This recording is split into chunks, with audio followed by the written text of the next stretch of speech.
ഈ വേദന ഉണ്ടാവാന്ന് പറഞ്ഞത് മോശം മയ്യത്തിന്റെ അടയാളമൊന്നുമല്ല. നല്ല മയ്യത്തിനും വേദന ഉണ്ടാവാം. വേദന ഉണ്ടായത് കൊണ്ട് ഒരു മയ്യത്ത് മോശമാണെന്നോ വേദന ഇല്ലാതെ മരിച്ചത് കൊണ്ട് ഒരു മയ്യത്ത് നല്ലതാണ് എന്നോ അടയാളമില്ല. എന്തുകൊണ്ടെന്നറിയോ?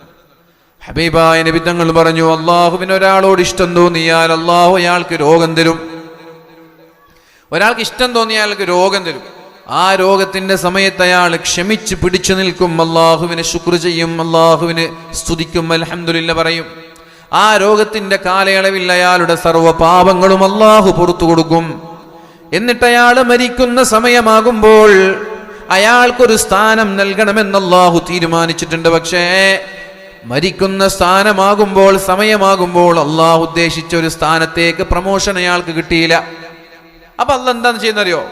നല്ല വേദനയോടുകൂടി അയാളെ മരിപ്പിക്കും. മരണത്തിന്